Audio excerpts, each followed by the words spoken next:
How's it going? Thanks for checking us out. We're filming in Hawaii on the North Shore. The audience of this video is for Innegra and the composites industry. I know there's a trade show coming up in Paris. We just wanted to, we had a request to make a little video content about some of the boards we've been making. We were lucky enough to get some sample materials. I want to thank Jen from Innegra and Jean Zunga from BGF Industries for helping us out with that. We also want to thank our guys on the North Shore, Derek from Point Dog Industries, for bringing in some of these materials. So real quick, we're getting ready to launch into our kind of the first run of commercial production for Innegra boards. And what I have here is our first two prototypes, and I wanted to give some feedback off of it. So this board here is a personal board of mine. It's a 6'4". We used this board, we made it about 6 months ago, and we've been surfing it. I've been surfing it on the North Shore.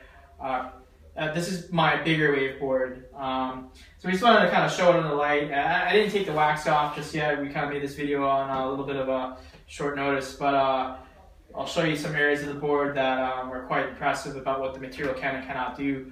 So basically, just to give the feedback on what we did here, is we glassed single layer of 6-ounce wart on the deck, and then we put 3.9 ounce Innegra HIN 33. So that's a 50-50 blend of 4-ounce E-cloth and the Innegra fibers mixed in. What we've noticed with the board, and then on this particular board we have the black Innegra on the bottom. I believe that's a 36B is the material number. So I mostly want to talk about the deck material, because that's the first material that we're going to go into production mode with. And what we've noticed, or what I've noticed on the board, is that when we could kind of zoom in here and bring this in under the lights, if you want to bring the camera a little bit closer, and I'll show you a little bit of carnage from the North Shore, what it is and what it isn't. So in this area here, this is me falling with my full body weight with my knee and shin onto the deck of the board. Normally, you would actually expect the board to almost buckle or completely crack with that type of impact. It looks worse than it is when you get closer in there. Go ahead and kind of zoom in with the camera. It's basically like a bruise. It seems like the Innegra material has maybe like a rebound type of action to it. And so you could see the mark or the area, and that's where the Innegra seems to absorb the impact or flex. But in actuality, there's very little ding or impact at all here.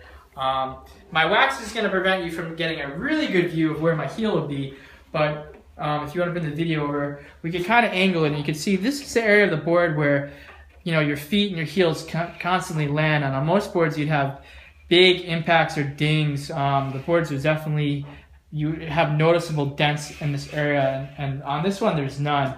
Now I'll just hold the board up, and you can see how white it is even after about 6 to 8 months of use.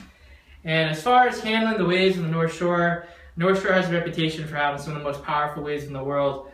And I can tell you for sure with this board, my personal experience is it's taken a beating. And under normal conditions, with regular glassing on a regular board, I'm 100% confident. I have broken boards in here. I'm 100% confident that the board would have broke. So, is the material strong and is it suitable for surfing? Yes. So on this board, that was the intent, was a durability test. So now I feel more confident in marketing this material and selling it to my customers. And where the next generation, the next prototype is this board right here. It's a 511, and we use a single layer of 4-ounce wart, and then again the HIN 33 3.9 ounce on top of that. We put this on the second lightest foam you can get, which is the Arctic yellow density foam. And on the back we have a single layer of 4-ounce E-cloth. And what everybody on this board is particularly shocked about is how light it is. It's almost as light as an EPS board. So right off the bat, a lot of guys, especially performance-oriented guys, are really excited about this model here. And we're going to be durability testing this one, but we're pretty confident after testing the first one that we're not going to have any issues. And a smaller board would be meant for a little bit smaller waves. So on this model, what we're looking for is increased flex, whiteness, and then overall, more durable deck. This material also, one of the big decisions that we had to make was a material that was easy to work with. The black Innegra is a little bit difficult for us. We're still working out some issues with that, but the hybrid blend, the HIN33, that's the one that glassers prefer, and you could basically laminate a surfboard normally. There's really nothing that you have to change about your standard glassing procedure to use that material. So, in my opinion, the future of Aerialite X is really promising because you're not limited to using only a certain type of blank. You can use it on any type of board, any type of shape or design really will work, as long as you're glassing the board normally. So you have a good price point there because you're not spending more on the glassing. And yeah, so we're going to be getting some additional footage that we'll provide to both Innegra and BGF Industries.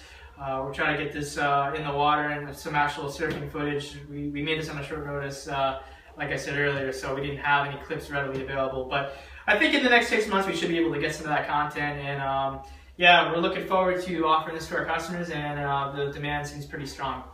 All right, thanks for checking us out. Again, this is ReidSurfboards.com.